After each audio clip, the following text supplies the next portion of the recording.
السلام علیکم ویورز، رضوان شبیر کیانی آپ سے مخاطب ہوں۔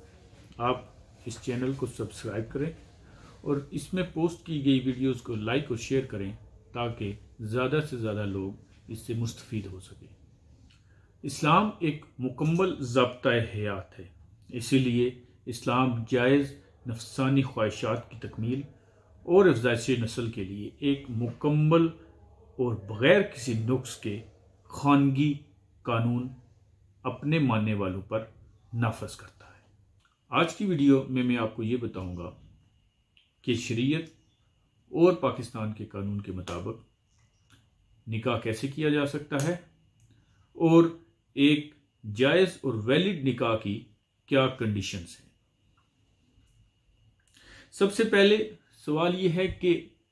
کن سے نکاح کیا جا سکتا ہے، وہ کون سی عورت ہوتی ہے جس کے ساتھ آپ قانونی اور شرعی طور پر نکاح کر سکتے ہیں۔ اسلام کے مطابق مرد کسی بھی مسلمان عورت سے نکاح کر سکتا ہے سوائے ان کے جن کے ساتھ نکاح اللہ تعالیٰ نے قرآن پاک میں ممنوع کر دیا ہے۔ ممنوع رشتوں میں سب سے پہلے ماں، بہن، خالہ،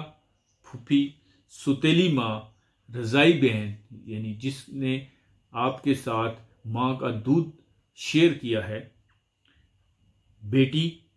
بھانجی، بھتیجی، ساس اور سوتیلی بیٹیاں، یعنی اگر کوئی شخص نے کسی عورت سے شادی کی ہے اور اس عورت کی پہلے سے کوئی بیٹیاں موجود ہیں تو ان کے ساتھ بھی اسلام نے نکاح ممنوع قرار دیا ہے۔ اس کے علاوہ مسلمان مرد اہل کتاب یعنی عیسائی اور یہودی خواتین کے ساتھ بھی نکاح کر سکتا ہے، اور وہ نکاح اسی طرح جائز ہوگا جس طرح مسلمان عورت کے ساتھ نکاح جائز ہے۔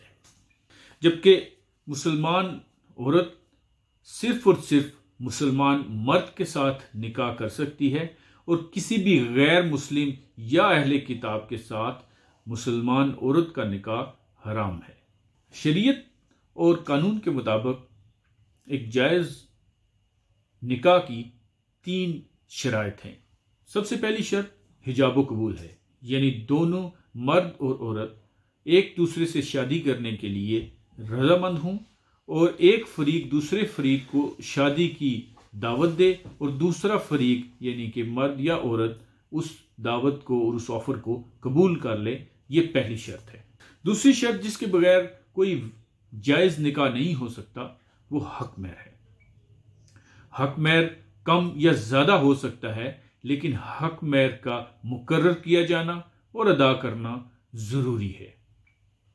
اور اگر کسی شادی میں حق مہر طے نہیں ہوتا تو وہ اسلام اور قانون کی نظر میں جائز شادی تصور نہیں ہوگی۔ شریعت اور قانون کے مطابق تیسری شرط گواہان ہے، جو کہ بوقت نکاح کم از کم 2 گواہان ہونے ضروری ہیں۔ اسلامی فقہ میں گواہان کے ہونے یا نہ ہونے اور گواہان کی تعداد پر تمام اسلامی فرقوں میں تضاد پایا جاتا ہے۔ فقہ جعفریہ کے مطابق بوقت نکاح گواہان کا ہونا بمطابق شریعت ضروری نہیں ہے۔ اب سوال یہ ہے کہ اگر کوئی شادی یا نکاح ہوا ہے اور اس میں پہلی 2 شرائط یعنی آفر اینڈ ایکسیپٹنس اور حق مہر مکمل طور پر بمطابق شریعت موجود ہیں، لیکن اس نکاح کے وقت گواہان موجود نہیں ہیں، تو اس کی قانونی اور شرعی حیثیت کیا ہوگی؟ شریعت اور قانون میں نہ تو اس نکاح کو جائز تصور کیا جاتا ہے، یعنی 100% درست تصور نہیں کیا جا سکتا، اور نہ ہی اس کو غیر شرعی اور غیر قانونی تصور کیا جاتا ہے، بلکہ ایسے نکاح کو irregular نکاح کہا جاتا ہے، یعنی اگر بعد میں گواہان کی شرط کو پورا کر دیا جائے تو یہ ایک جائز نکاح میں تبدیل ہو جائے گا۔ اگر کسی شخص نے ایسا نکاح کیا ہے جس میں آفر اینڈ ایکسیپٹنس بھی ہوئی ہے اور حق مہر طے ہوا ہے اور وہ حق مہر ادا ہو چکا ہے، اور بعد میں وہ میاں بیوی یعنی کہ مرد اور عورت اپنی فیملی کے سامنے اور باقی لوگوں کے سامنے اس بات کا اقرار کرتے ہیں کہ ہم نے آپس میں نکاح کر لیا ہے، تو ایسا نکاح ان کے اس اقرار کے بعد جائز اور شرعی طور پر درست تصور ہوگا۔ اب ایک اور سوال یہ ہے کہ کیا بوقت نکاح خوان کا ہونا ضروری ہے، اور نکاح کا رجسٹر ہونا شریعت کے مطابق ضروری ہے یا نہیں؟ اسلام میں نکاح کی ویلیڈیٹی اور اس کے جائز ہونے کے لیے 3 شرائط جو میں نے پہلے بتا دی وہ موجود ہیں۔ نکاح خوان کا ہونا یا نکاح کو رجسٹر کرانا نکاح کی حیثیت یعنی اس کے جائز یا ناجائز ہونے کے ساتھ کوئی تعلق نہیں رکھتا، یعنی اگر کوئی ایسا نکاح کیا گیا ہے جس میں نکاح خوان موجود نہیں تھا، یا کوئی ایسا نکاح ہوا ہے جو کہ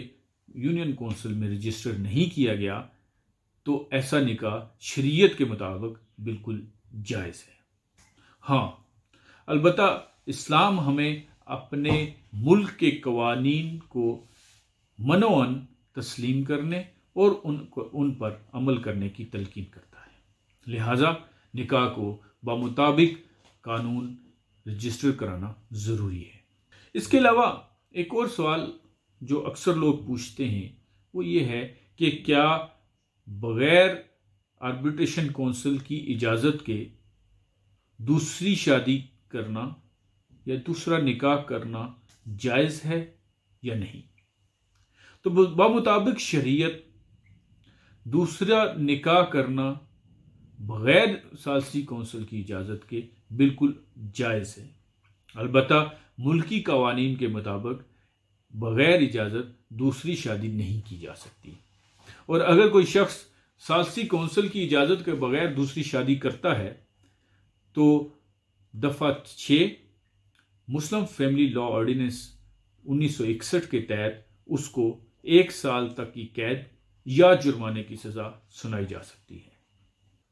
اگر آپ کا کوئی سوال ہے، آپ کی کوئی کیوری ہے، تو آپ نیچے دیے گئے نمبر پر رابطہ کر سکتے ہیں۔ آپ کا بہت بہت شکریہ، اینڈ اسٹے بلیسڈ۔